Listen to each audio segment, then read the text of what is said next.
Bienvenue à cet autre balado Saumon Québec. Je m'appelle Louis Champagne, je suis acteur, auteur et plein d'autres sujets connexes, mais ma vraie passion dans la vie, si je pouvais gagner ma vie en étant pêcheur de saumon, je le serais. Mais hélas, j'ai manqué un Y dans la vie, puis je me retrouve à animer des podcasts avec la directrice générale de la Fédération québécoise du saumon atlantique, Myriam Bergeron. Quel plaisir. Quel plaisir. Salut Louis. Oui, on a encore une fois une belle tablée. Tu les connais? Vraiment. Je les connais et c'est un sujet qui me passionne. Moi aussi, je pense que si j'avais eu à refaire ma vie et mes études, j'aurais choisi le sujet d'aujourd'hui, l'hydrogéomorphologie. Ça va peut-être faire peur à des gens à la maison. Écoutez ça, ceux qui sont en voiture. C'est un mot, faut le dire plusieurs fois, puis après ça devient... Il faut se le mettre dans la bouche. Exercice de diction. Hydrogéomorphologie. Hydrogéomorphologie. Ça a été un beau buzzword dans notre équipe de la FQSA où tout le monde a appris ce mot-là dans les 2 dernières années. Il n'y a pas de t-shirt encore avec l'hydrogène. Ça prend des 3-4 éclairages pour que le mot rentre au complet. Mais on reçoit 2 invités en or que je suis très heureuse qu'on reçoive aujourd'hui. Donc, 2 hydrogéomorphologues, professeurs, chercheurs dans 2 universités différentes. Donc, Maxime Boivin, qui est de l'Université du Québec à Chicoutimi. Bonjour à vous deux. Salut. Content d'être ici. Et Thomas Buffin-Bélanger, qui est lui également professeur-chercheur, mais à l'Université du Québec à Rimouski. Bonjour à vous deux aussi, ça fait plaisir d'être ici. Ouais. Yeah! Moi, habituellement, quand on commence, j'aime ça demander, ça vient, parce que vous passez vos vies à analyser de la nature, puis à vous poser des questions, mais je suis toujours curieux de ça part de où, tu sais. Il faut dire que j'élève un ado de 14 puis une fille de 10 ans, que j'aspire le plus souvent dans la nature possible. Mais vous venez de quel milieu? Venez-vous de parents tripeux de nature? Avez-vous passé votre enfance à 4 pattes d'un batracien ou d'un fond de rivière ou de lac à pêcher, puis est-ce que tu viens d'une famille de bois? Ou... je viens d'une famille plus de fermiers à la base. Là. Je suis natif du Saguenay, donc de Chicoutimi même, où je suis né sur le bord du Saguenay. Donc j'ai toujours eu un intérêt là, pour les cours d'eau, mais j'ai un parcours assez atypique où au secondaire, j'étais peut-être pas l'étudiant le plus studieux. Là. Faut pas que mes étudiants... Ça arrive souvent avec certains grands universitaires. Puis donc je suis allé plus vers un DEP à la base. J'ai travaillé en mécanique automobile, j'ai travaillé en cuisine, et par la suite, j'ai voyagé, j'ai habité à l'international, puis je me suis réveillé un matin en Europe en me disant je retourne aux études, puis j'ai décidé de m'inscrire à l'université. J'étais à Barcelone. Hydrogéomorphologie. Ouais. Mais à la base, non, je suis rentré en environnement, puis au fil du temps, au début, j'étais même plus en géographie, économie qui m'intéressait, et avec le temps, j'ai rencontré des chercheurs, j'ai travaillé dans la dynamique des tourbières, puis j'ai rencontré Thomas, qui a été mon directeur de maîtrise et de thèse de doctorat, et... lors d'un voyage en Gaspésie, dans une école d'été à Rimouski, c'était la première fois de ma vie que j'allais en Gaspésie et je suis tombé en amour avec la Gaspésie, tombé en amour avec les rivières de la Gaspésie, puis là j'ai parlé avec Thomas, puis j'ai dit est-ce que ça tente qu'on travaille ensemble? Puis c'est comme ça que ça m'a amené l'hydrogéomorpho. Wow! C'est Wow. le fun d'avoir ces étudiants comme ça. Tout à fait. Mais lui, on parle d'inspirer des gens, ouais. Ça c'est comme professeur, c'est aussi... Oui, tout à fait. C'est pas le mandat, mais c'est toujours flatteur de savoir qu'on inspire. Oui, mais on est inspiré. En fait, comme professeur, on est inspiré par les étudiants, je dirais. Ouais. Puis parce qu'on est inspiré par les étudiants, puis le désir d'apprendre des étudiants, c'est ça qui nous stimule dans le travail qu'on fait. Ouais. Fait quand on rencontre des étudiants comme Maxime, puis les autres étudiantes que j'ai eues, c'est ça qui nous stimule à continuer d'apprendre, à découvrir. Puis juste pour faire le lien avec mon histoire, ici Maxime est le yin, moi je suis le yang. Hein. Moi j'étais un petit étudiant studieux. J'étudiais, je faisais mes travaux. J'ai grandi à Rimouski. Je suis né en France, mais j'ai grandi à Rimouski. Je passais pas mes étés dans les rivières, mais j'adorais les paysages. J'aimais voyager. Ma mère est française, fait qu'on allait souvent en France, dans une petite maison dans le Beaujolais. Puis là, là, il y avait des paysages différents de ceux du Québec. Puis ce que j'aimais, c'était... Il y a du liquide aussi dans le Beaujolais, mais c'est pas des rivières, mais ils sont plus rouges, ils sont rouges. Ils sont très rouges, puis ils ont bon goût. Oui, ils ont bon goût. L'eau est pure. L'eau rouge est très bonne. Embouteillée. Ils ont bon goût. Fait que moi, c'était la géographie, en fait. C'est la géographie qui m'interpellait d'abord et avant tout. Fait que je suis allé en géographie. Puis la géographie, c'est très vaste et très large.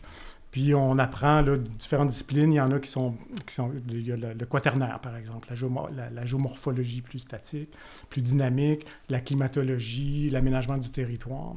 Puis assez rapidement, ce qui m'a interpellé, moi, j'allais en géographie pour la climatologie. J'aimais la pluie, j'aimais les nuages. Mais j'ai rencontré un professeur là-bas à l'Université de Montréal. J'ai fait mon bac là-bas. qui m'ont montré un peu qu'il y avait quelque chose de stimulant dans les rivières, qui était le dynamisme. Les rivières, l'eau bouge. À chaque année, il se passe des choses dans les rivières.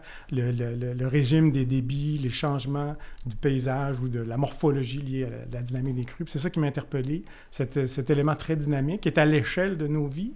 Donc, il y a des choses qui se passent pendant nos vies. Des rivières vont changer. Pas toutes les rivières. Oui. On aura l'occasion d'en parler. Oui. Sinon, on va parler peut-être des rivières qui nous interpellent plus, nous, les rivières de la Gaspésie, qui sont dynamiques, certainement. Mais fait que c'est ça qui m'a interpellé, le côté dynamique des rivières. Puis, j'ai eu un professeur aussi qui m'a stimulé de ce côté-là. Fait que j'ai trouvé ma voie à ce moment-là. Mais j'ai pas passé mon été dans les rivières. Non, c'est ça. J'aimais marcher là. Êtes-vous des pêcheurs? Oui, quand j'ai le temps. Quand tu as le temps, c'est ça qui manque. Toi, es-tu un pêcheur, Thomas? Non, moi, je ne suis pas un pêcheur, je suis un contemplateur. Je pense que j'aime beaucoup regarder, puis je ne me lasse pas de regarder une rivière, puis d'imaginer ce qu'il y a dans la rivière, ça peut être intéressant, mais surtout ce qu'elle cache dans son historique. Là.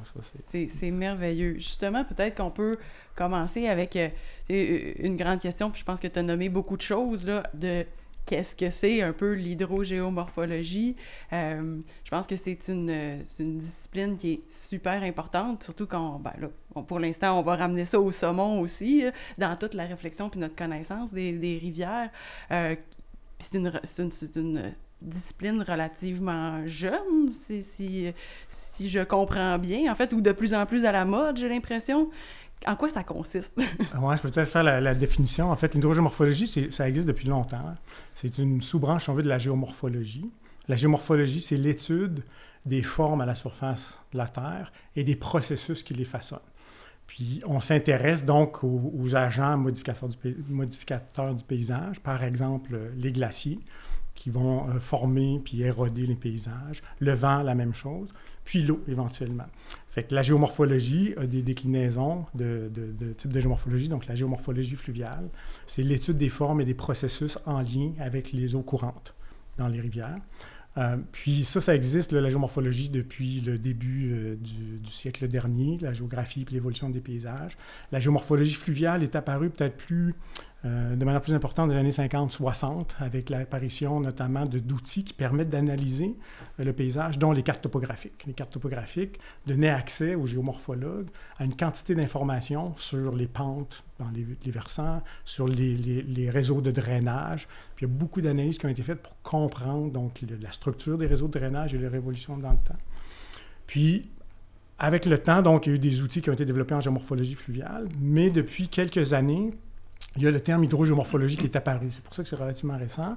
Mais au Québec, il y a de la géomorphologie fluviale qui se fait depuis les années 80 et 90 dans des départements de géographie. Maintenant, tu as mentionné que c'était à la mode. C'est peut-être que le mot hydrogéomorphologie est peut-être plus porteur que géomorphologie fluviale. C'est pour ça qu'on l'utilise. Mais la définition de géomorphologie, c'est donc l'étude des formes et des processus qui sont liés aux eaux courantes. Puis on s'intéresse à la fois à la relation qui existe des eaux courantes vers l'évolution des formes, des cours d'eau et les processus qui les façonnent, mais aussi comment le paysage modifie l'écoulement de l'eau. Parce que l'écoulement de l'eau est affecté par la rugosité, par la présence d'arbres, par la présence de l'aménagement du territoire, par exemple. Fait que la notion d'hydrogéomorphologie, c'est la combinaison de connaissances en hydrologie, à l'échelle des bassins versants, puis de la géomorphologie, donc l'évolution des formes et des processus là, à l'échelle du paysage. Je trouve ça fascinant. Puis quand je parle de l'évolution, moi, ça fait pas si longtemps que ça, en fait, que je suis dans le monde merveilleux du travail et du saumon, tout ça. Mais depuis quand même les dernières années, on voit qu'il y a plus de ces connaissances-là qui sont intégrées à des milieux, par exemple, dans un contexte de conservation ou de restauration des habitats, mettons, pour faire un lien aussi avec nos pêcheurs qui nous écoutent. À une certaine époque, quand on voulait, je fais un peu un exemple grossier, mais quand on voulait aménager une frayère, on sacrait un 10 roues de gravelle dans la rivière, puis on espérait qu'il reste là, puis qu'il parte pas avec les crues. Tandis qu'avec votre science, votre connaissance de la dynamique d'une rivière, on pourrait, par exemple, aménager un habitat ou faire des aménagements qui sont cohérents avec la dynamique puis qui puissent se maintenir dans le temps. j'imagine. Oui, effectivement, on est là-dedans. Puis rebondir un peu aussi dans le fait qu'on en parle plus aujourd'hui, c'est dans le contexte où maintenant l'hydrogéomorphologie est intégrée aussi dans les différentes lois ou dans les différentes méthodes d'approche, par exemple autant en sécurité civile, mais aussi au niveau la nouvelle loi sur la qualité de l'environnement depuis 2018-2019, où maintenant l'hydrogéomorphologie est plus présente. Et ça en lien beaucoup avec les travaux des hydrogéomorphologues au Québec là, qui ont mis de l'avant l'importance de prendre en compte que les rivières étaient des environnements dynamiques, étaient vivantes et bougeaient. Donc, et effectivement, dans les contextes de projets de restauration, moi, je travaille beaucoup sur ces thématiques-là, entre autres avec la chaire de recherche là, sur les espèces aquatiques exploitées, qui est en partenariat avec maintenant le MELCCFP, là, la direction fond. Oui. Donc, on prend ça en note. Historiquement, MFFP, là, qui change à tous les 2 ou 3 ans.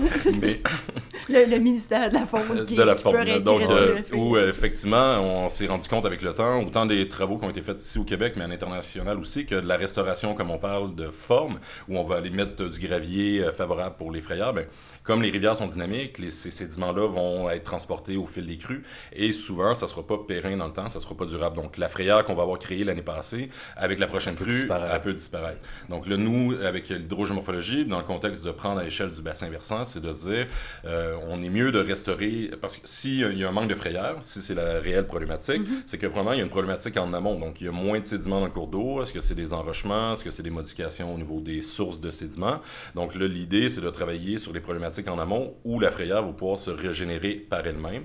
On peut souvent regarder pour faire une approche hybride, de dire, parce que veut pas la restauration par les processus prend plus de temps, donc parfois pour les pêcheurs, pour les gestionnaires, de dire, ben la frayère va peut-être se recréer dans 10 ans, bien c'est long là, sur une période de 10 ans. Donc souvent, on va aller dans des approches hybrides où on va dire, OK, on va créer une forme, on va recréer la frayère, mais on va tenter de faire une recharge sédimentaire en amont, défaire des enrochements pour que cette frayère-là puisse se régénérer et s'accrocher, en fait, s'accrocher, mais se renouveler comme les sédiments sont transportés annuellement, et ça, c'est des processus naturels. C'est de l'idée là, que ces processus-là et ces formes se recréent par elles-mêmes plutôt que de devoir intervenir à chaque année.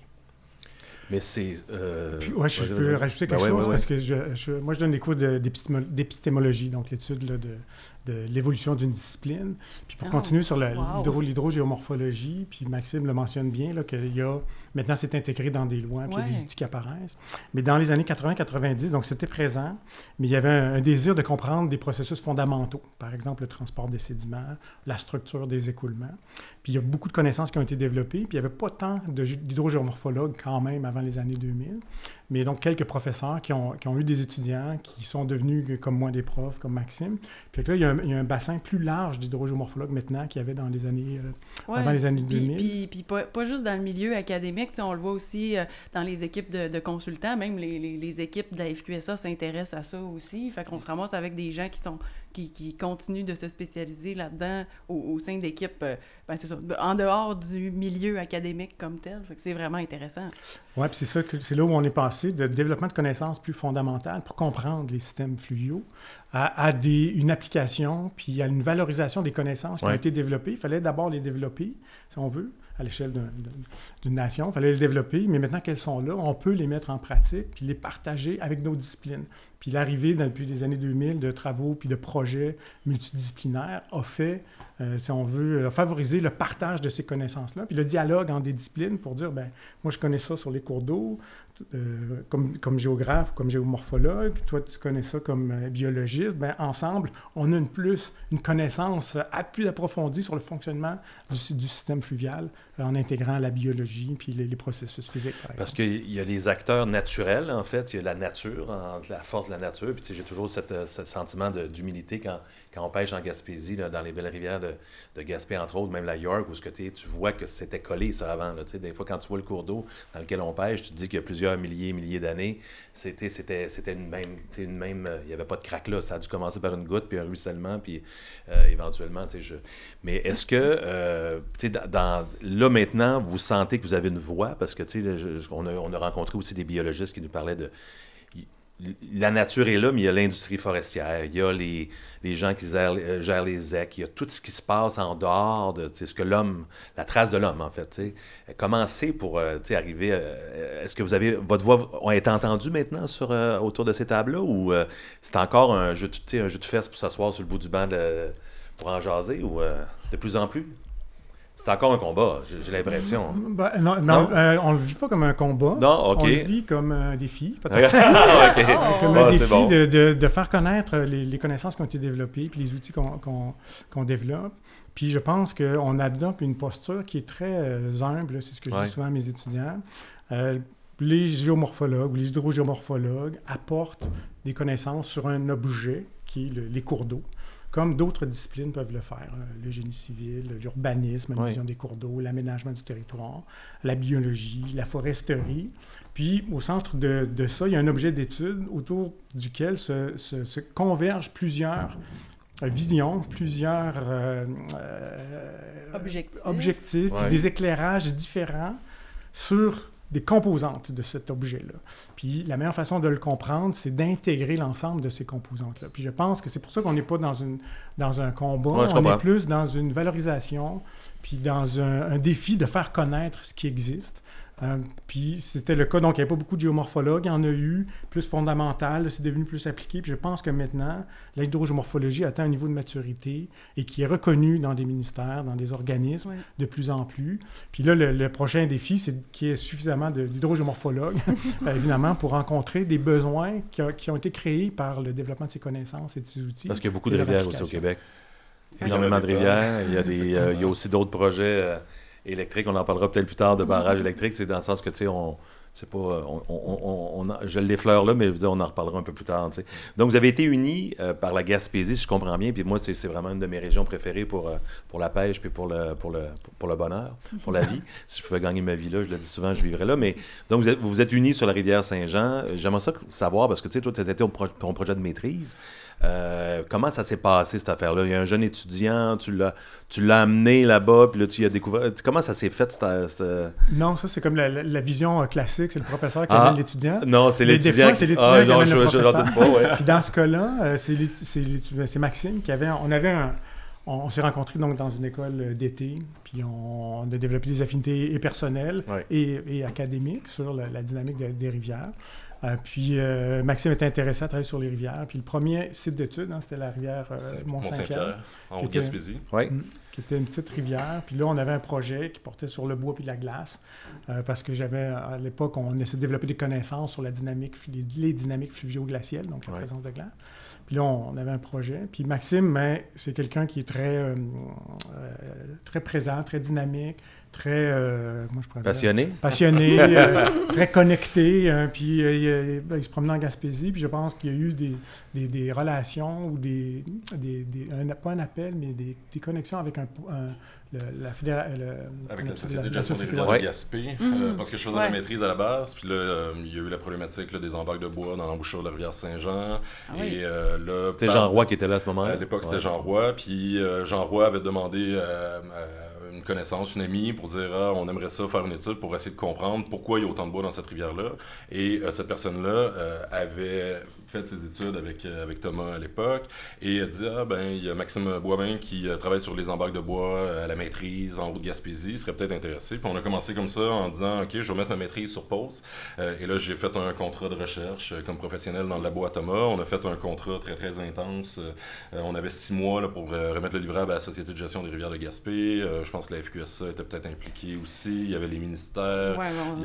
On suivait ça, évidemment. Ça. Il y avait plusieurs partenaires d'impliqués dans tout ça. Puis on a eu un premier contrat de 6 mois sur la rivière Saint-Jean. Et c'est à partir de là, j'ai dit cas hyper intéressant, hyper motivant. Et là, j'ai approché Thomas. On s'est dit on pourrait peut-être faire un passage direct au doctorat. Donc, au final, je suis jamais retourné à la maîtrise. Puis je suis allé directement au doctorat. Puis j'ai consacré 5 ans de ma vie sur la rivière Saint-Jean à Gaspé. Puis on travaille encore là, sur la rivière Saint-Jean. Parce que l'embarque est encore là, en fait. L'embarque a été démantelé en 2015. Donc, il y a eu une portion de 1,5 km qui a été démantelée à l'hiver 2015. Mais comme ça s'est refait. Effectivement. Puis là, j'ai un étudiant de maîtrise actuellement co-dirigé avec Thomas, donc Antoine, qui travaille sur cette thématique-là là, pour voir la vitesse de recroissance et de recolonisation de l'embarque. Je pense que ça, c'est un sujet, on peut embarquer d'un projet puis d'un sujet concret, parce que je pense qu'il va y avoir plusieurs personnes qui nous nous écoutent qui vont avoir bien des questions. Les embâcles, il me semble que tout le monde sent comme les maudites embâcles, il faudrait toutes les défaire ou... J'ai même déjà dit en blague, tu sais, je veux dire, la communauté de pêcheurs qu'on a, une couple de beaux-frères, des cordes, des 4 roues, mais quand j'ai vu la grosseur de l'embarque de la rivière Saint-Jean, j'ai fait, OK, c'est pas un projet de 2 chainsaws puis 2 beaux-frères avec une glacière là, de Coors Light. La Société de gestion des rivières de Gaspé, suite au démantèlement, on avait 2 personnes là, qui géraient ça avec une chaloupe pour empêcher que l'embarque se reconstruise, mais au fil des crues, il y a eu des crues importantes, entre autres en décembre 2020. En 2020, où là, il y a eu énormément de bois qui est apporté. On parle d'environ 250 mètres de bois là, qui est apporté en l'espace de 2-3 jours. Donc, et à l'époque, ça avait été 2 mois en continu, là, avec des journées de 15 à 20 heures par jour pour retirer le bois avec des pelles mécaniques. Mais en même temps, le système aussi, nous on a fait une analyse historique, le système de la rivière Saint-Jean de l'embouchure crée des avulsions en lien avec les embâcles. Les avulsions, c'est lorsqu'il va y avoir une nouvelle rivière qui va être créée. Donc dans une portion de rivière, les rivières vont être mobiles, mais parfois les avulsions, c'est quand que la rivière va se créer un nouveau tracé lors d'une crue. Et dans l'embouchure de la rivière Saint-Jean, c'est un peu ça qu'on observe là, depuis les 50-60 dernières années, où avec les embâcles, les avulsions sont un peu plus rapides là, que dans d'autres rivières de la Gaspésie, où on a eu un étudiant, entre autres, qui a travaillé sur l'analyse là, des différents secteurs où on a des avulsions. Donc, naturellement, la rivière, même la rivière Saint-Jean, on a remonté dans les carnets d'explorateurs en 1840. Il y avait déjà un embarque de bois de 800 mètres de long en 1840. Par la suite, il y a eu de la drave, on a dynamité les rivières, on a défait les embarques, et l'embarque a recommencé à se construire quelques années après la fin de la drave. Donc, c'est un peu un travail sans fin. Donc, le mythe de Sisyphe. On monte notre roche, mais avant, on sait qu'on va descendre. Mais en même temps, tu sais, je veux dire, justement, les embarques comme ça, ça n'a pas été inventé par l'être humain. Je veux dire, ça fait partie de la dynamique de certaines rivières. Là, on parle de la Saint-Jean en particulier, où l'embarque se crée, puis mais il demeure que le saumon peut remonter quand même, puis c'est réussi à se créer des chemins. Donc, est-ce que ces embarques-là sont nécessairement nuisibles, ou est-ce qu'il y en a que vous voyez qui sont plus nuisibles que d'autres, ou comment vous faites pour évaluer si ça pouvait être démantelé ou pas? Ouais, bien, au niveau de la rivière Saint-Jean, nos recommandations étaient de laisser l'embarque là à l'époque, parce qu'il y avait des nouveaux chenaux qui se créent. Les études qui avaient été faites à l'époque avec les autres études là, en télémétrie pour suivre le déplacement des poissons montraient que oui, le saumon dans la rivière Saint-Jean prenait un peu plus de temps pour remonter, mais il arrivait quand même à remonter. Par la suite, nous, on a eu différents projets là, dans les 10-12 dernières années, ces embarques de bois. On a produit un guide sur la dynamique du bois en rivière, avec un outil d'aide à la décision pour tenter d'aider les personnes qui doivent prendre des décisions pour enlever ou garder un embarque. Mais majoritairement, la quasi-totalité des études démontrent que les embarques de bois sont davantage bénéfiques pour les rivières, pour l'habitat. Et tout pêcheur qui pêche dans les rivières sait que généralement, à proximité des embarques, il risque d'avoir des poissons dans ces secteurs-là. Qui réfléchissent avant de monter, qui se disent...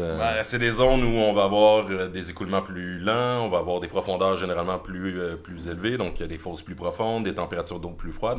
Donc, dans la majorité des cas, les embarques, en tout cas du point de vue habitat pour le poisson, du point de vue cycle de vie du poisson, les embarques doivent rester là. C'est plus dans les contextes de questions de sécurité civile, où là, peut-être qu'on peut penser démanteler les embarques quand ça augmente le risque d'inondation, par exemple. Mais généralement, pour l'habitat, donc tous les projets de nettoyage de cours d'eau, nous, on tente de travailler là-dessus pour limiter le retrait des embarques. Puis dans la majorité des pays, en Europe, aux États-Unis, on est même à l'inverse, on remet du bois dans les cours d'eau.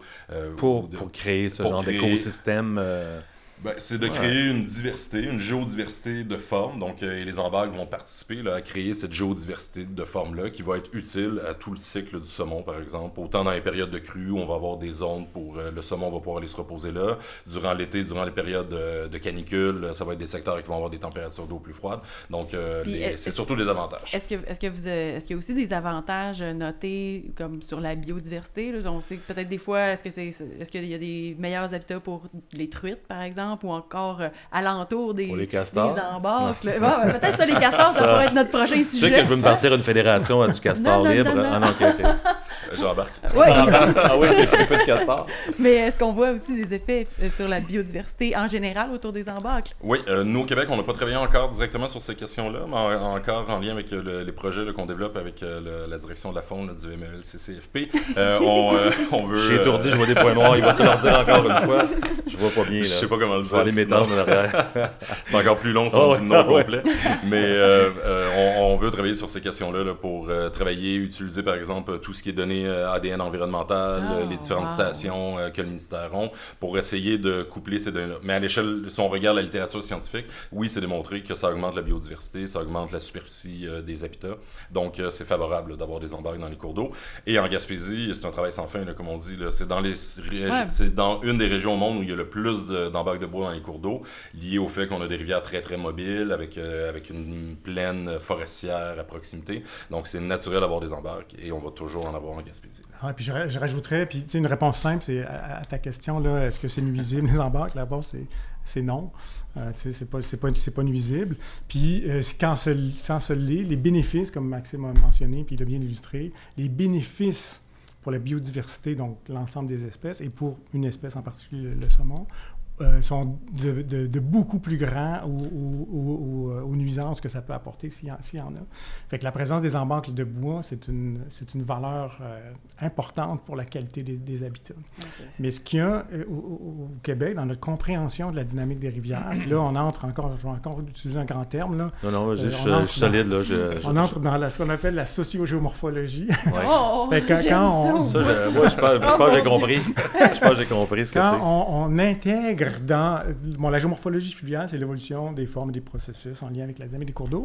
Mais quand on rentre par-dessus ça, une autre couche qui est celle de nous, notre utilisation du sol comme être humain puis comme société, mais on se rend compte qu'on a perturbé puis qu'on perturbe les systèmes fluviaux. On va peut-être parler des barrages tantôt, mais on a l'impression qu'en Gaspésie, là, c'est les rivières les plus naturelles qui existent, puis elles n'ont jamais été touchées.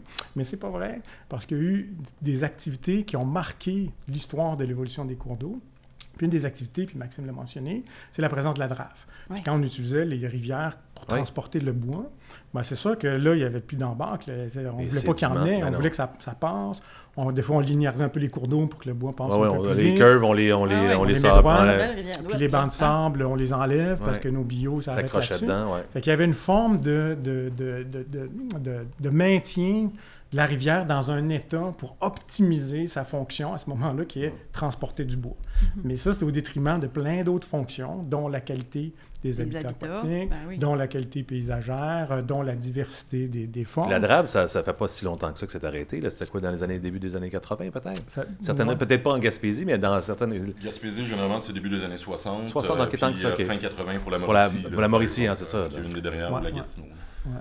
Puis, j'ai terminé mes réponses sont longues. C'était super intéressant. J'étais parti sur la sociogéomorphologie. Fait qu'il y a un cadre là, qui a été mis en place pour notre compréhension et notre représentation des rivières, qu'il fallait les entretenir pour assurer cette fonction, la fonction de transport du bois.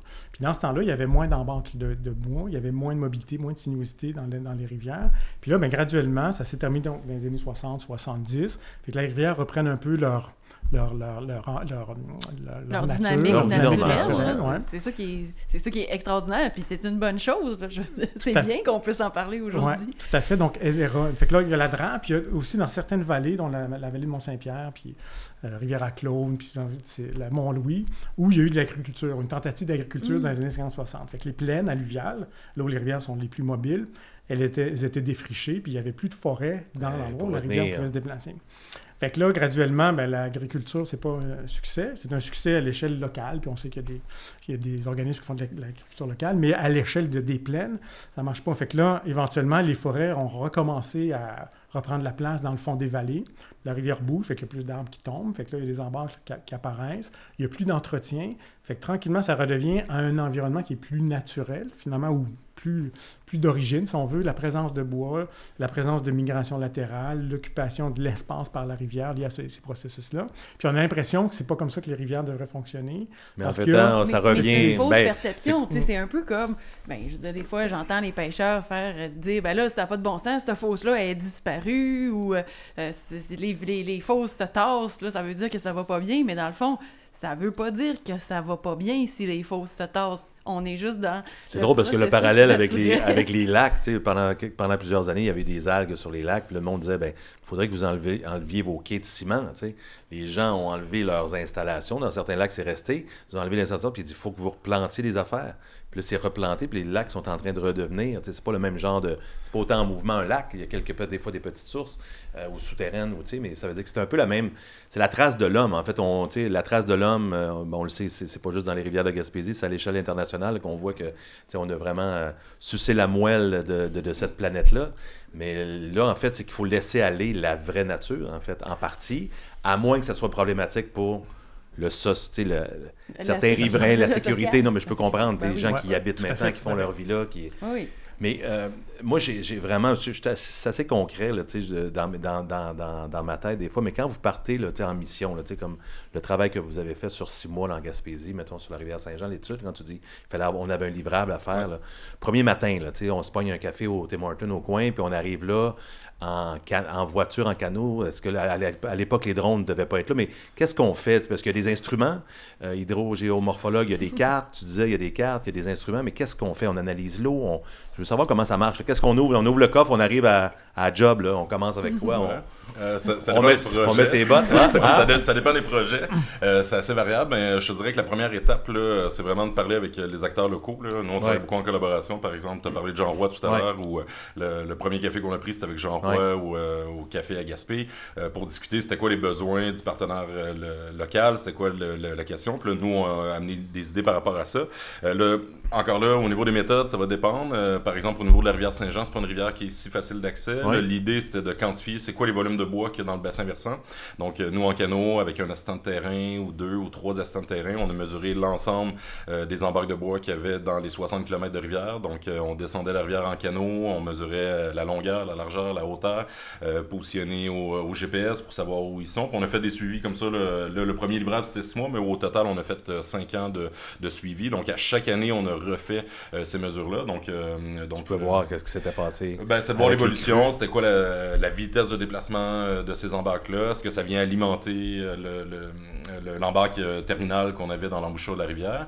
Et par la suite, on fait beaucoup de travail aussi et d'analyse en laboratoire. On travaille beaucoup avec les photographies aériennes historiques. Au Québec, on a des photographies aériennes historiques qui vont remonter jusque dans les années... Qui faisait ces photos aériennes-là? Ça a varié dans le temps. L'industrie forestière, peut-être, ou non? Non? C'est un des ministères qui en faisait pour la foresterie. Je ne sais pas à l'époque c'était quoi les noms. C'est Antoine Gilles Schooner, c'était le parce qu'on a reçu Gilles Schooner. La colonisation de la faune et de... Il y a l'ACEP qui a été un des premiers à faire des photos obliques là, en avion en 1927, là, un peu partout. Sinon, après ça, ça a été le gouvernement fédéral là, qui a géré beaucoup, là, qui est la Photothèque nationale de l'air, où on a les photos de 1930 à 1950-60. Puis par la suite, là, c'est le ministère des Ressources naturelles. Donc, sur 100 ans, mettons, parlons de la rivière Saint-Jean, parce que c'est une rivière aussi très populaire, là, les photos de 1930, aériennes, de celles de 2000 quelques. 2020. Qu'est-ce que c'est le parcours, quand vous parliez qu'il y avait des Grecs qui se sont pris, là, ils transvidaient, puis le parcours naturel de la rivière se transformait, mais qu'est-ce que vous avez vu là-dessus qui peut être intéressant pour des gens de Weathers, puis de bottes, puis de mouches à saumon? L'intérêt de ça, c'est de pouvoir savoir comment évolue la rivière, historiquement, puis de prévoir. Puis là, on parlait tout à l'heure des fosses qui bougent. Effectivement, dans un contexte de gestion, pour le gestionnaire de rivière à saumon, c'est peut-être faut bouger la pancarte. C'est ça, il faut bouger les bancs, les tables, les accès. Donc, on comprend les chemins d'accès. Donc, on comprend qu'il y a un défi de gestion lié à ça. Mais effectivement, là, ça démontre qu'il y a une certaine naturalité, que les fosses, que les sédiments sont mobiles. Là. Donc, c'est bien là, que ça bouge comme ça. Là. Ouais, puis je rajoutais, puis là, ça va ressembler encore à un cours, mais... Arrête, là! On est super intéressant, on adore ça, là! Ça rejoint à la question que tu as posée, je te tutoie, que tu as posée en lien avec, qu'est-ce que ça fait un géomorphologue ou une géomorphologue quand ça arrive sur le bord? Mais tu sais, dans l'éclairage que l'hydrogéomorphologie apporte, tu as comme tout un cadre d'analyse. Puis on peut décomposer des étapes, puis Maxime en a parlé quelques-unes. Mais une des premières étapes, quand on est devant une rivière, puis on se demande qu'est-ce qui se passe. Où on attaque ça, hein? C'est de reconnaître les formes. Ça, c'est la première étape, on appelle ça la reconnaissance des formes. Puis là, les formes, elles sont dans la plaine, elles sont dans la rivière. Puis là, nous, on a un terme qu'on appelle le style fluvial, qui est le type de rivière qu'on a. C'est une rivière amère. Oui, il y a tellement des beaux mots. Elle a du style. Tu sais, le style fluvial, la liberté de la rivière, tu sais. Il y a dessus l'affaire qu'on dit des fois, c'est un genre. Cette rivière-là, ouais, c'est un genre. Oui, donc la reconnaissance de style fluvial. Là, il y a des rivières, c'est bon. Il y a des rivières donc à méandre, à anastomosée, à tresse. Fait que l'œil de l'hydrogéomorphologue, c'est de reconnaître ces formes-là. Puis à ces formes-là, ils sont associés une gamme de processus. Fait que ça, c'est une des premières étapes. La rivière, à quoi elle ressemble, puis l'environnement dans lequel la rivière coule, à quoi ça ressemble. Puis là, on peut aller dans le détail pour caractériser la structure de l'écoulement, le transport des sédiments, puis la morphologie.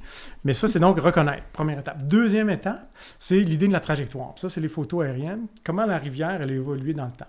Fait qu'avec les photos aériennes, on peut faire le suivi des tracés, ce qu'on appelle les tracés fluviaux, voir comment ils ont bougé ou pas. Il y a des rivières qui ne bougent pas. Puis cette trajectoire-là nous permet d'évaluer plein de choses, dont par exemple, quelle est la sensibilité de la rivière ou d'un tronçon de rivière à une perturbation forestière ou à la construction d'un barrage ou à la construction d'une route ou à une linéarisation. Fait que s'il y a eu une linéarisation ou s'il y a eu un barrage, un barrage dans les années 50 qui a été construit, on a des photos avant, après, on peut voir comment l'amont puis l'aval, la rivière, a réagi. Fait que la trajectoire nous permet d'évaluer la sensibilité, l'impact d'une perturbation, puis d'anticiper éventuellement, et ça c'est le troisième élément, d'anticiper comment va évoluer la rivière s'il y a d'autres perturbations similaires, puis selon sa sensibilité. Fait que ça, c'est les trois étapes. Wow. Reconnaître des formes, évaluer la trajectoire historique, déterminer sa sensibilité éventuellement, puis ses caractéristiques, son dynamisme, puis après, pour pouvoir anticiper. On peut peut-être donner un exemple très concret. En fait, je t'entends parler, puis on collabore sur un projet que tu travailles justement qui vise à joindre un peu cette sensibilité-là que tu développes avec les indices que tu as développés avec l'aménagement forestier. On en a parlé déjà dans un autre épisode. On sait à quel point c'est important compte tenu de le haut pourcentage de la longueur des rivières à saumon qui coulent en milieu forestier. On le sait que c'est un enjeu qui est majeur. Est-ce que c'est... je trouve qu'en fait que ça résume... ça s'inscrit très, très bien dans tout ce que tu viens de dire. Veux-tu nous en parler un peu plus précisément? Oui, certainement. Surtout qu'on a fait un webinaire hier. Vous êtes chaud. On a fait un webinaire avec la FCSA hier sur la sensibilité. Wow! Je l'ai pas écouté. Mais bref, oui, où on s'intéresse à la notion de sensibilité. Comment on peut caractériser? Puis ça vient en fait de la question, quel va être l'impact de perturbations forestières? Puis là, on parle de coupes forestières, mais ça peut être aussi des épidémies de tordeuses ou des feux de forêt. Oui. À l'échelle d'un bassin versant, comment une perturbation forestière va se traduire dans une modification de l'habitat? Fait que là, on a perturbation à l'échelle du bassin versant, puis l'habitat, particulièrement du saumon atlantique, parce que c'est le financement qu'on obtient. Mais entre les deux, il y a la perturbation forestière qui a un impact sur la réponse hydrologique et la réponse sédimentaire. Ces deux-là ensemble jouent pour affecter la morphologie. Puis là, la morphologie, est-ce que ça change les caractéristiques de l'habitat? Fait qu'avant de répondre à la question perturbation forestière, qualité ou modification de l'habitat, il faut bien comprendre le niveau de sensibilité d'un cours d'eau. Puis il y a des cours d'eau, des tronçons de rivière qui vont être plus sensibles que d'autres à une perturbation de, mettons, 10%, un peu de forêt de 10% du bassin versant. Il y a des cours d'eau qui vont être sensibles à ça. Puis il y en a d'autres qui ne seront pas sensibles, même s'il y a 50% du bassin versant où il y a un feu, où il y a une épidémie, puis donc on modifie la réponse hydrologique. Fait que l'idée, c'est d'évaluer la sensibilité des tronçons. Puis pour ça, on se sert encore une fois de la trajectoire, donc de l'analyse des photos historiques, pour voir comment des tronçons qui sont sensibles ou pas à des perturbations. Mais pour ça, une des premières choses, je m'excuse, une des premières choses, c'est de constater comment est-ce qu'on porte ce tronçon de rivière-là. Puis la trajectoire, ça permet de répondre à une question. Qu'est-ce que ça nous donne? Ça me permet de dire, OK, cette rivière-là, dans les 50 dernières années, en moyenne, elle bouge de 1 mètre par année. C'est ce que ça nous permet latéralement. Ils ont une érosion d'1 mètre. Puis là, c'est une moyenne, donc ça se peut qu'il y ait un plus, événement. Des fois, c'est rien. Fait que ça nous permet de dire, OK, cette année, on a constaté que ça a bougé de 2 mètres. Ben, c'est pas très dramatique par rapport à l'historique des 50 dernières années. Oui. Puis s'il y a des saumons depuis 50 ans dans cette rivière-là, que ça bouge un petit peu, ça change en rien. Puis une des caractéristiques des rivières à saumon, c'est qu'elles sont très dynamiques souvent pour assurer notamment la qualité des environnements de frais, la diversité des habitats. Il faut qu'il y ait des fosses qui se creusent, bien pour ça, il faut qu'il y ait des sédiments qui bougent. Fait que c'est des rivières qui sont très dynamiques en partant. Fait que la question, c'est des rivières qui sont dynamiques, qui bougent, puis la perturbation à l'échelle du bassin versant, est-ce que ça va le faire bouger juste un petit peu plus ou ça va le faire changer d'état? Donc, il y a une sensibilité au changement d'état, puis on va passer d'un style fluvial à un autre, et c'est là où la modification des habitats va être plus importante. Mais les rivières, elles sont résilientes, elles peuvent accepter d'un point de vue morphologique, une certaine variabilité dans la réponse hydrologique et sédimentaire, dépendant de l'utilisation du sol dans le bassin versant. Puis là, après, bien, l'habitat, lui, peut-être que des habitats, c'est plus sensible, mais la rivière, elle peut s'adapter certainement à ces perturbations-là. Fait que c'est des questions qui ne sont pas simples à répondre. Sur les photos, en plus, ce qui doit être beau, parce qu'on parlait la dernière fois, en fait, c'est que vous voyez aussi au fil des années, vous voyez les traces des cicatrices des coupes, en fait, qui ont eu lieu l'entreprise forestière, parce que ça repousse autrement, c'est pas le même arbre qui repousse. Fait que là, vous voyez entre du conifère peut-être, puis du feuillu, ou je sais pas qu'est-ce que c'est la différence. Donc, vous voyez la couleur sur vos photos qui change. Là. Vous savez à quel moment, combien de temps ces bassins versants-là ou ces terres forestières qui appartiennent à... moi, je vise toujours la rivière, les bottes en Weathers, mais je veux dire, l'environnement autour. Fait que vous avez la chance de voir ça aussi. Oui, effectivement, là, toute l'évolution de l'aménagement du territoire. Là, maintenant, on a accès à de plus en plus de données. Historiquement, là, on parlait tout à l'heure des embarques de la rivière Saint-Jean, une des hypothèses, parce qu'on a observé que dans la rivière Saint-Jean, il y avait plus de production de bois parce qu'il y avait plus d'érosion. Là, une des hypothèses à l'époque était peut-être le changement hydrologique lié aux coupes forestières, mais on n'avait pas trop les données à l'époque pour pouvoir travailler là-dessus. Mais maintenant, on a accès assez facilement à l'ensemble de ces données-là. On a même accès aux données LIDAR qui nous permettent d'avoir la hauteur des arbres. La seule donnée, en fait, auquel on n'a pas accès, c'est l'argent que les gens ont fait avec ce bois-là ou que le Québec a fait. J'aurais aimé ça savoir. C'est quoi notre redevance?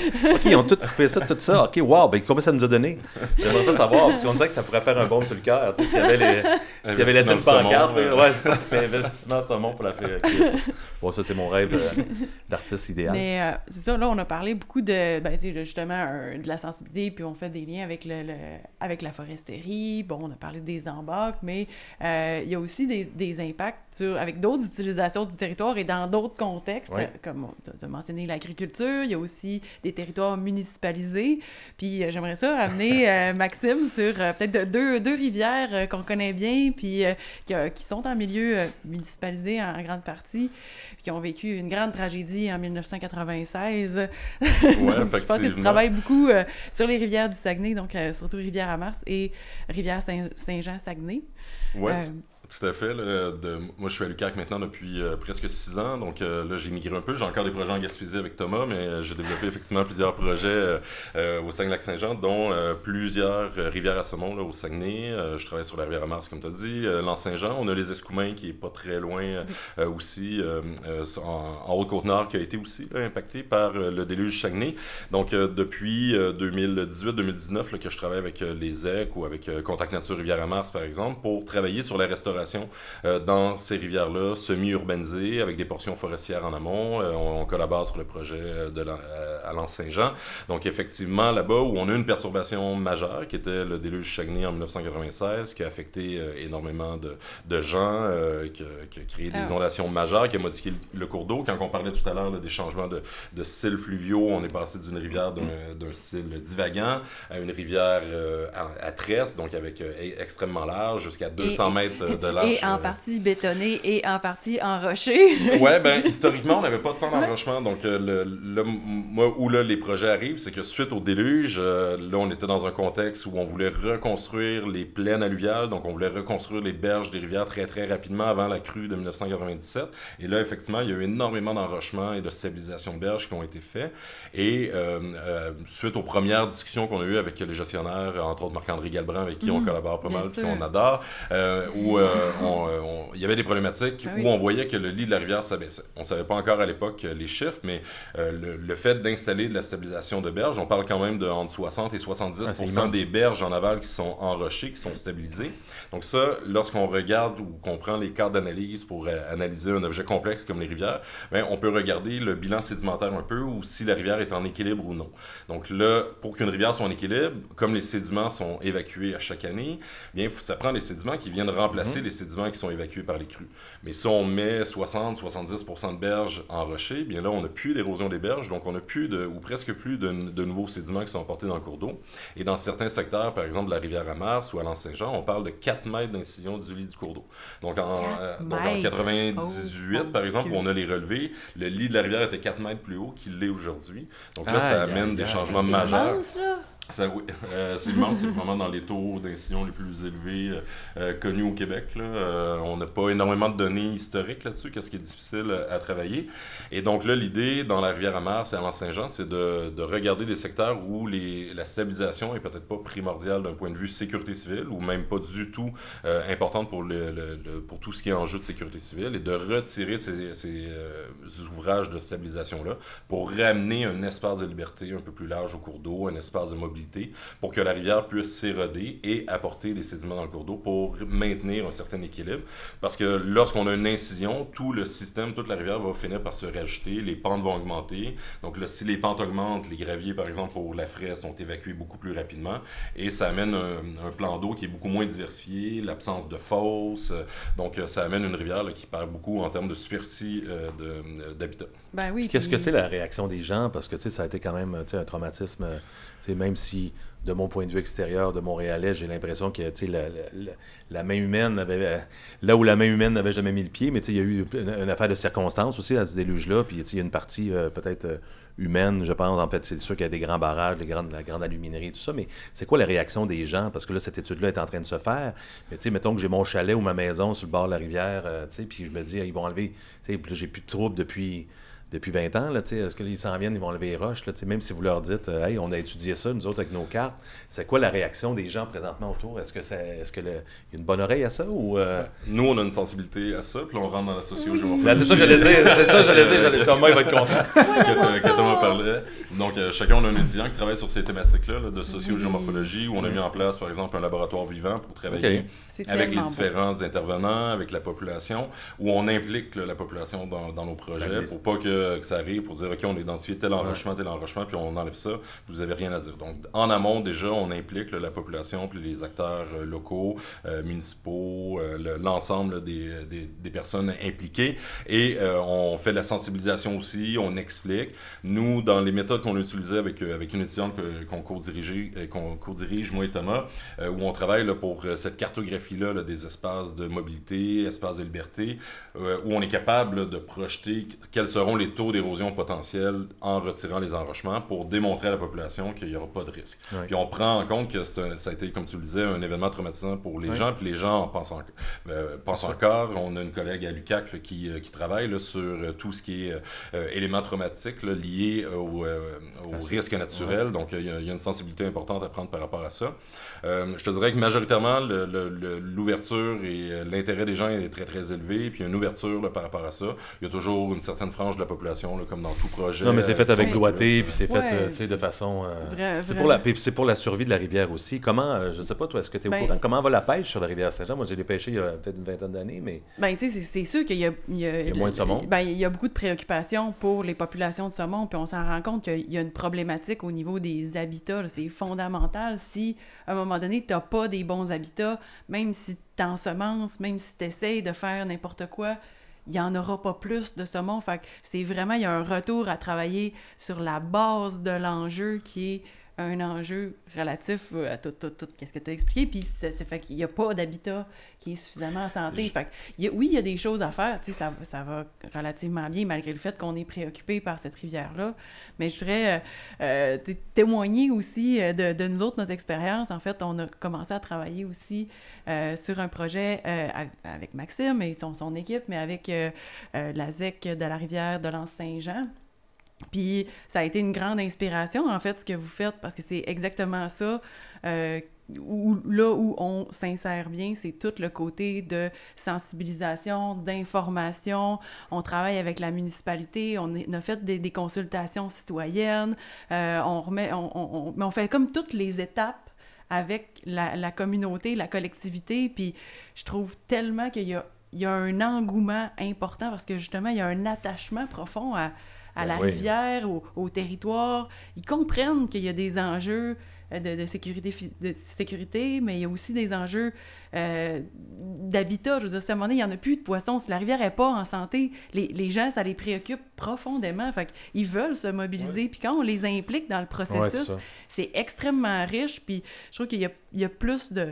Les gens sont très volontaires là-dedans. T'sais, nous autres, on travaille pour revégétaliser des berges. Puis les gens veulent vraiment embarquer.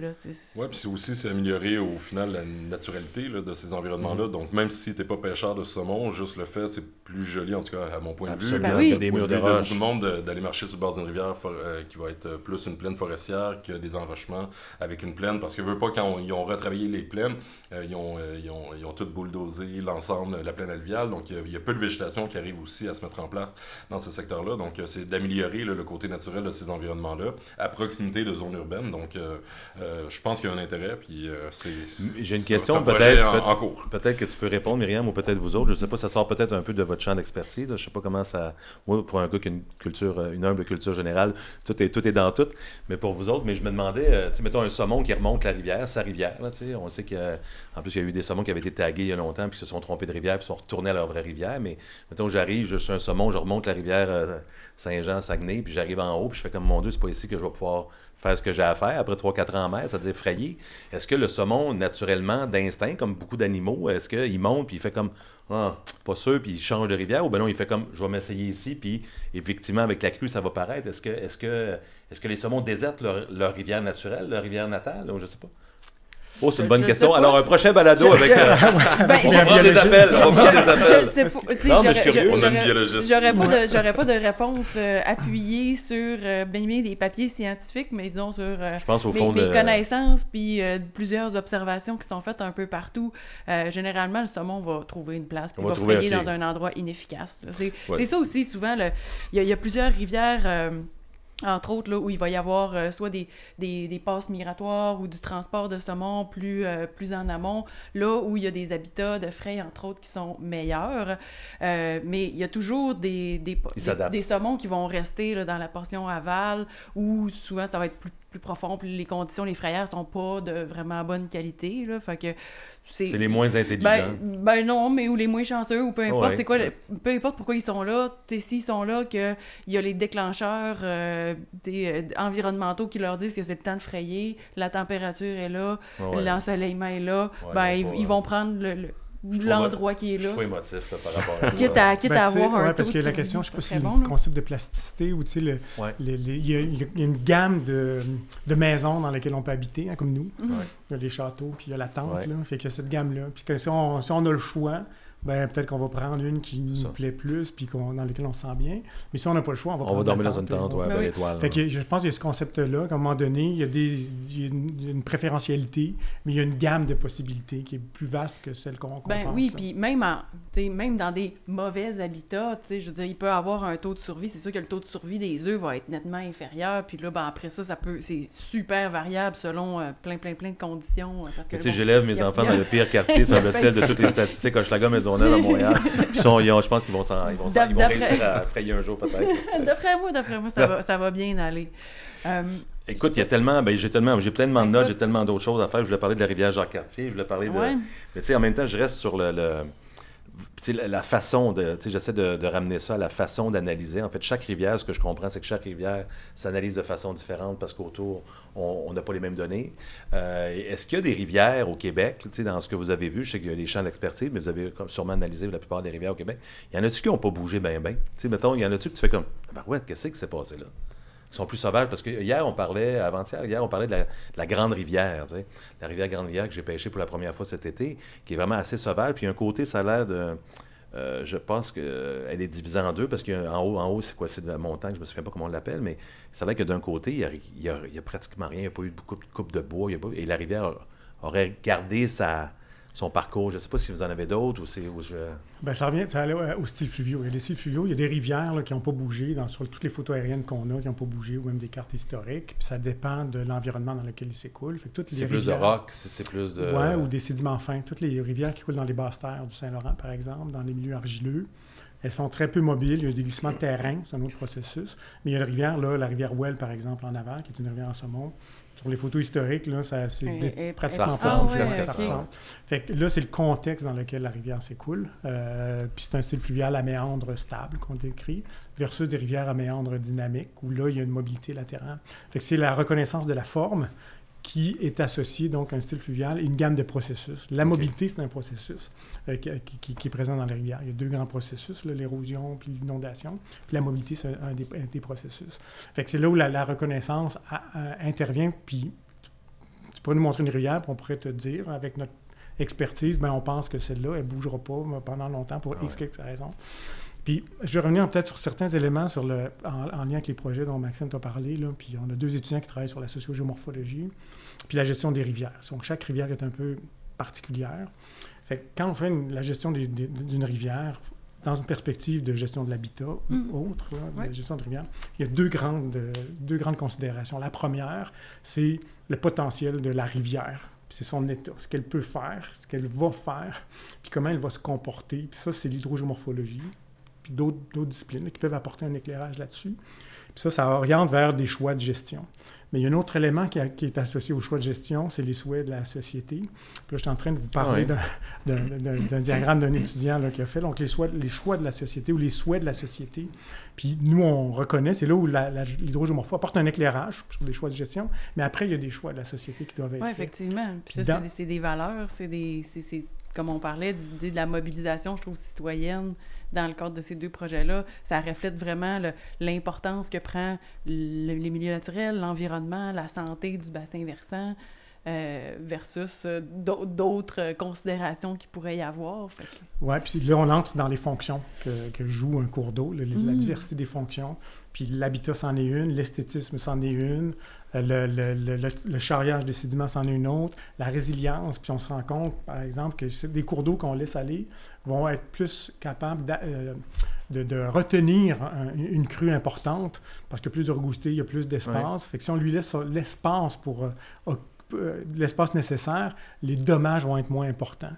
Fait que la notion de résilience, c'est une fonction des cours d'eau naturels. C'est super intéressant. Puis je veux dire, assurément que dans tout le contexte d'adaptation au changement climatique, où visiblement il y aura plus d'extrêmes, puis peut-être plus de grandes crues, plus d'étiage et tout ça. Donc, le fait de travailler sur cette résilience-là, puis d'essayer de restaurer ou de la maintenir au niveau des cours d'eau, c'est assurément une des voies pour l'adaptation au changement climatique, tant du point de vue de sécurité publique que du point de vue du saumon ou des autres espèces fauniques, dans le fond.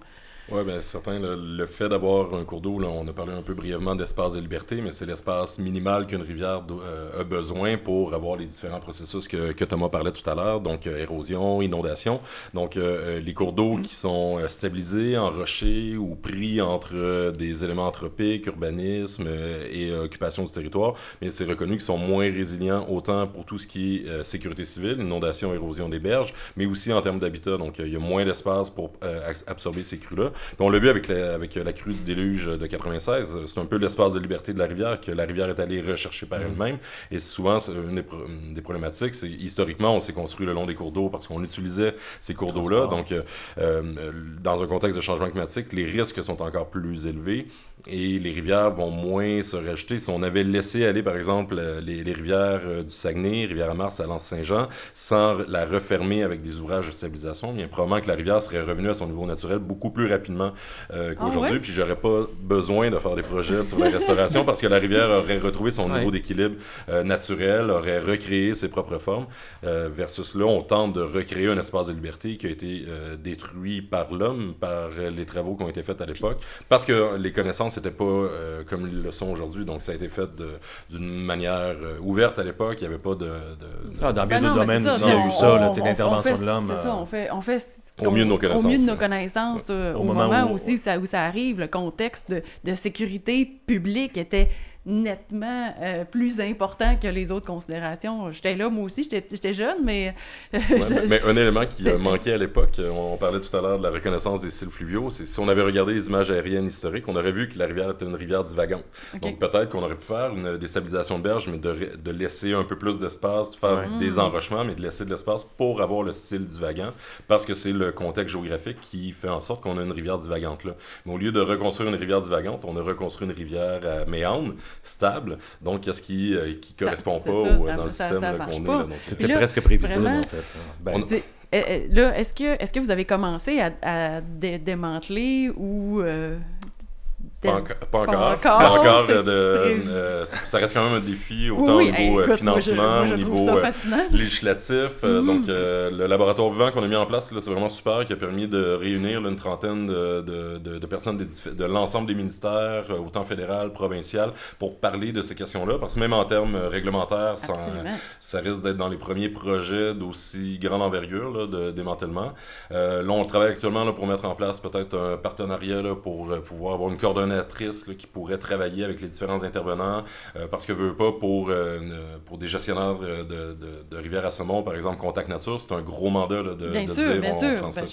Je comprends bien. C'est ça. Donc, puis nous aussi on comprend, normal, puis même pour nous de gérer ça, c'est difficile. Donc là, on essaie on se base un peu qu'est-ce qui est fait sur le lac Saint-Jean avec la CLAP là, qui travaille sur la Wananiche, là, où il y a ce genre d'agent de liaison-là entre universitaires et gestionnaires de la pêche. Puis on tente de mettre ce modèle-là en place là, pour la rivière à Mars, peut-être l'Anse Saint-Jean, pour avoir aussi des suivis scientifiques, avoir une personne qui peut s'appliquer pour les demandes d'autorisation environnementale, travailler avec les différents ministères. Donc là, on est là actuellement dans le projet. Les différents projets de maîtrise se terminent cet été et on espère premier désenrochement en 2024.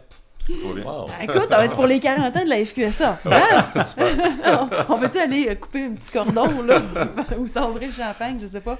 Écoute, je sais que le temps file, je sais pas en combien de temps qu'on est rendu, mais moi j'avais une question. Ça n'a aucun rapport, ça a quand même rapport, mais c'est un sujet qu'on a juste mentionné brièvement. Mais je sais qu'il y a bien des pêcheurs qui vont être intéressés à ça. Les barrages de castors, on fait quoi avec ça? Est-ce que les castors sont nos amis? La réponse, encore une fois, c'est oui. Ça dépend pourquoi. Ça dépend la réponse. Ils sont plus trappés non plus, là. Il y a plus de trappeurs, presque. Oui, parce que bon, les castors, on les appelle des ingénieurs un peu. Ils modifient les environnements fluviaux, c'est certain, mais ils contribuent à créer de la biodiversité. Peut-être pas pour les saumons, mais ils contribuent à créer de la biodiversité par l'environnement qu'ils créent. Ils contribuent à rehausser le niveau des nappes phréatiques en créant des réservoirs un peu partout. Ils contribuent à retenir des sédiments éventuellement dans le bassin versant. Fait qu'il y a des fonctions qui sont associées à leur présence, qui sont bénéfiques.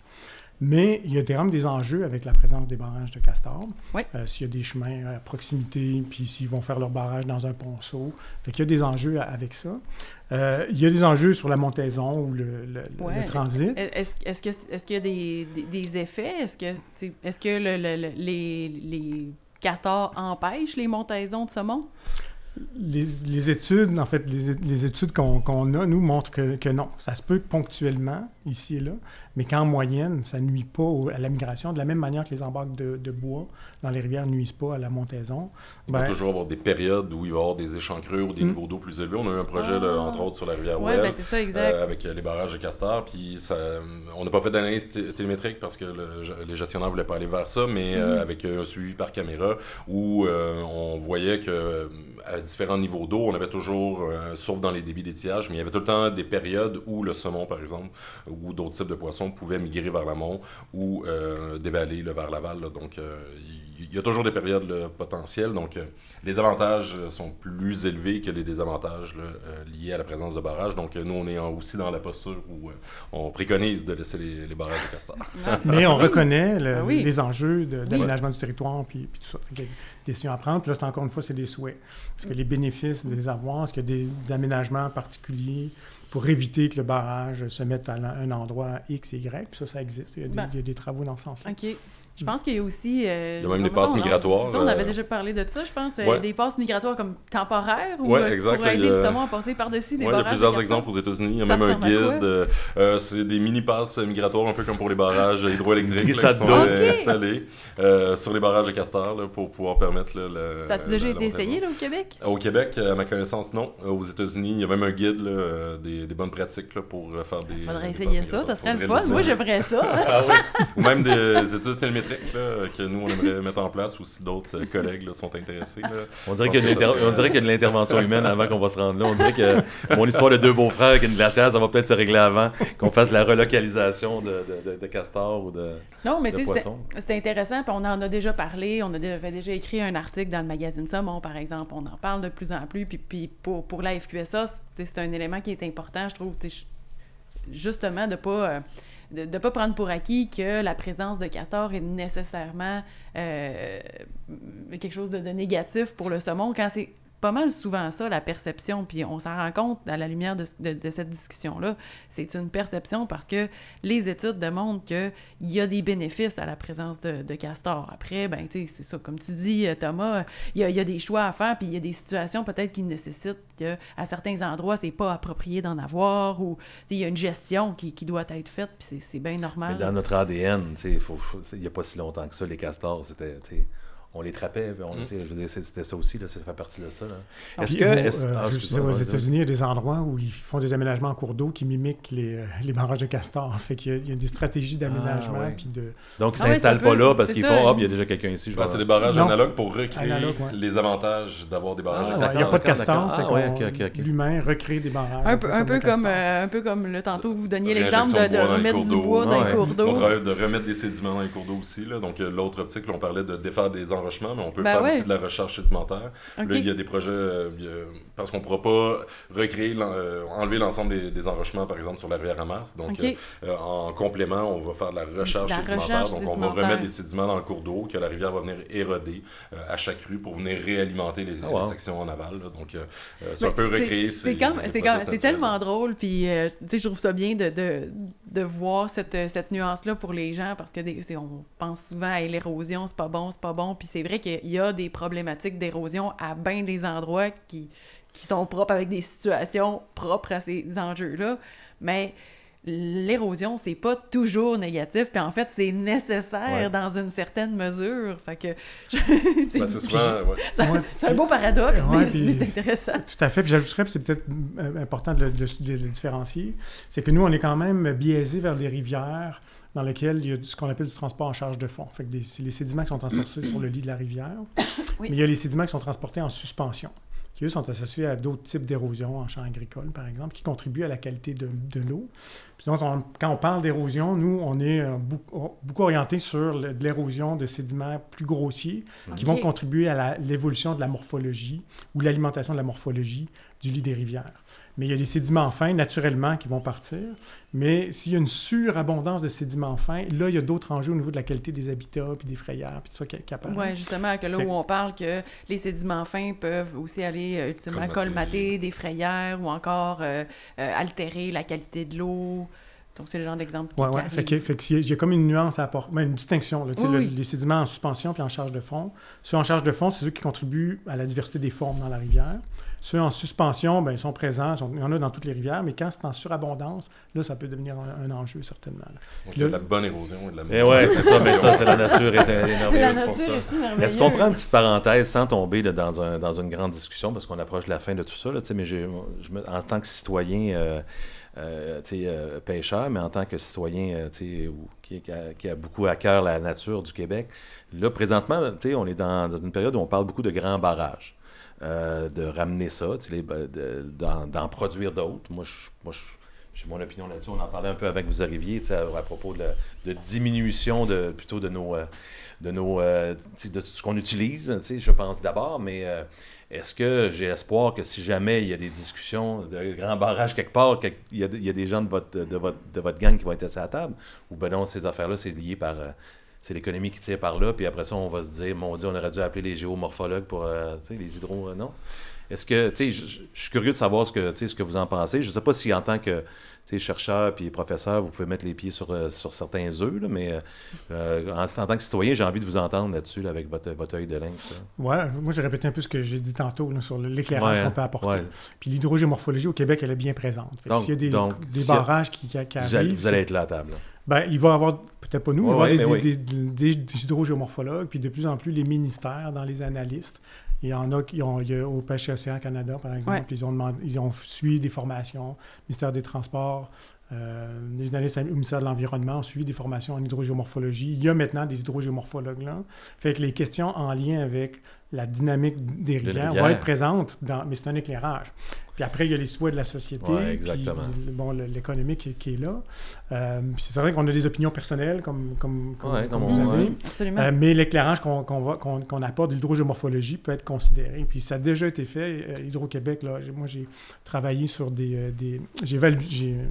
j'ai révisé des rapports d'évaluation de la qualité des frayères dans la rivière romaine, quand ils ont construit le barrage. Puis il y avait des enjeux de transport de sédiments puis d'évolution des formes avec les frayères. Puis il y a des firmes de consultants dans lesquelles il y avait des géomorphologues qui étaient là à l'époque. Puis le MPO n'avait pas l'expertise, fait qu'ils ont fait appel à des hydrogéomorphologues pour avoir cet éclairage-là sur la dynamique. Fait que c'est déjà présent dans les études environnementales.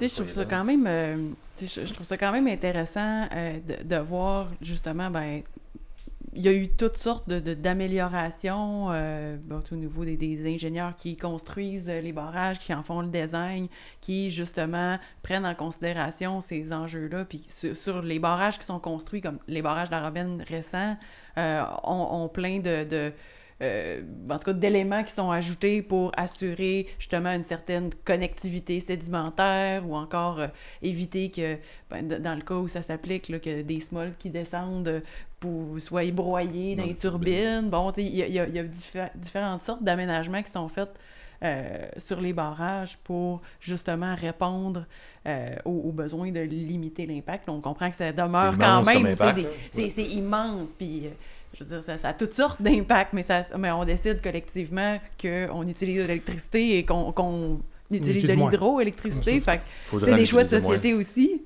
Oui, effectivement, avec la décision de construire ou non des barrages, on ne sera pas consulté, non, c'est ça. Morphologue, mais on connaît les impacts que ça peut avoir, puis on peut peut-être être là plus pour éclairer pour des mesures de compensation, par exemple, qui peuvent être faites.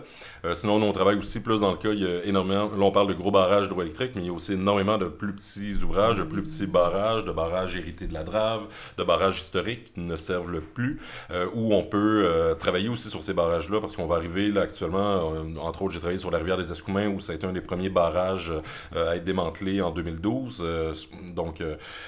où ça apporte une amélioration autant au niveau transit sédimentaire. Puis là, on va arriver dans les prochaines années au Québec à se poser la question pour savoir qu'est-ce qu'on fait avec ces anciens ouvrages-là.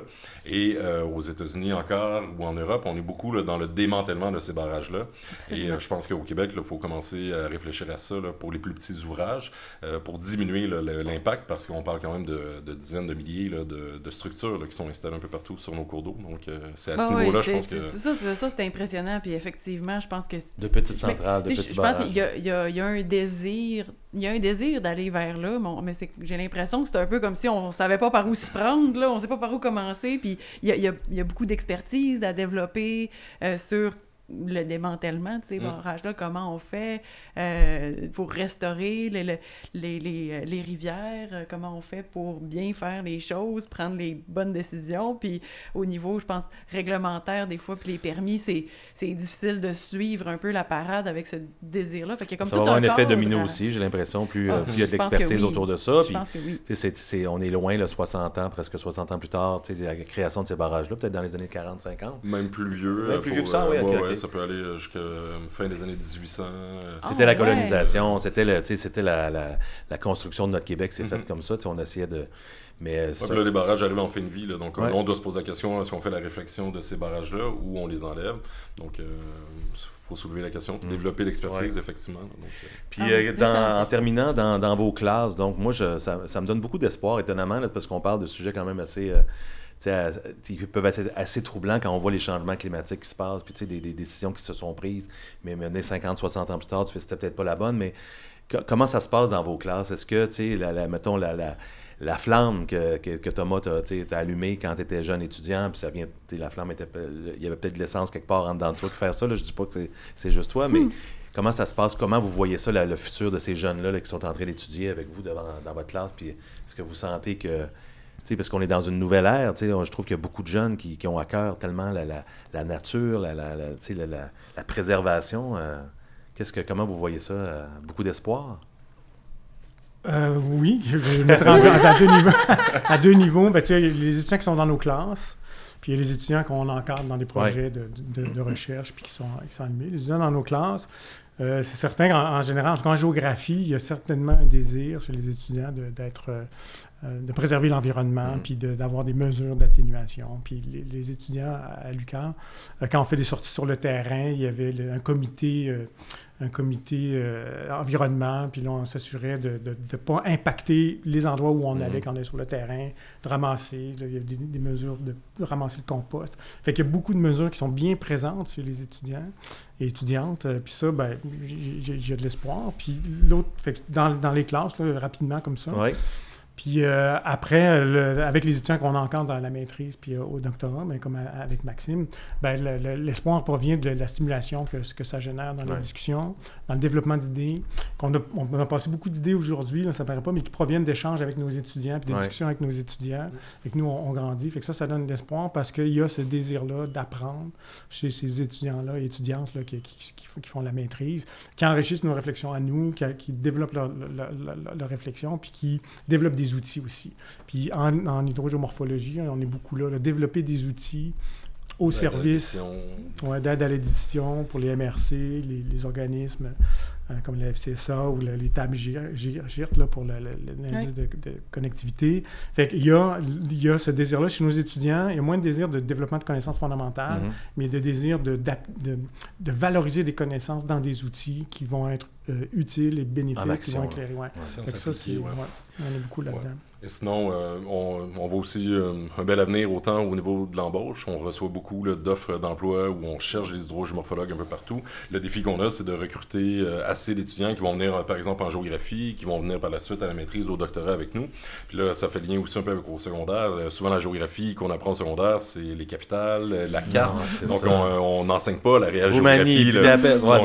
Donc, même nous, c'est un défi d'aller recruter et d'avoir assez d'étudiants pour venir alimenter nos projets de recherche qu'on a. Donc, on a un gros défi de recruter pour la demande qu'il y a sur le marché du travail parce que l'histoire prend beaucoup de place au secondaire, la géographie s'efface de plus en plus, mais ça reste un défi. Là. Tu me fais rire parce que je pense au primaire, quand on apprend la flûte à bec, qui est à peu près le pire instrument, le plus cacophonique possible. Puis là, tu dis, tu veux passionner des jeunes par la musique, tu leur sors des flûtes à bec et mets 30 flûtes à bec en même temps, tu fais c'est la pire affaire, le pire croissement qu'on peut entendre. Pourquoi ne pas enseigner sur le comportement des rivières directement au secondaire? Oui, tout de suite. En tout cas, j'espère que dans les gens qui vont nous écouter, là, peut-être qu'il y en a qui vont avoir envie d'explorer un peu plus cette discipline-là. En tout cas, je vous le souhaite. Merci à vous deux, vraiment. Quelle belle rencontre. Puis je continue ma réflexion en rencontrant des gens comme vous autres. Je me dis, mon Dieu, je me dis, je vais peut-être m'inscrire à des cours TELUC parce qu'il y a des choses, il y a des sujets que je vais aller au bout de ça. Je vais aller voir vos écrits. Viens pêcher sur la rivière Mars, puis j'ai on ira. Ben t'es bien smart, ok, parfait. Super. Merci à vous deux, au plaisir. Merci énormément.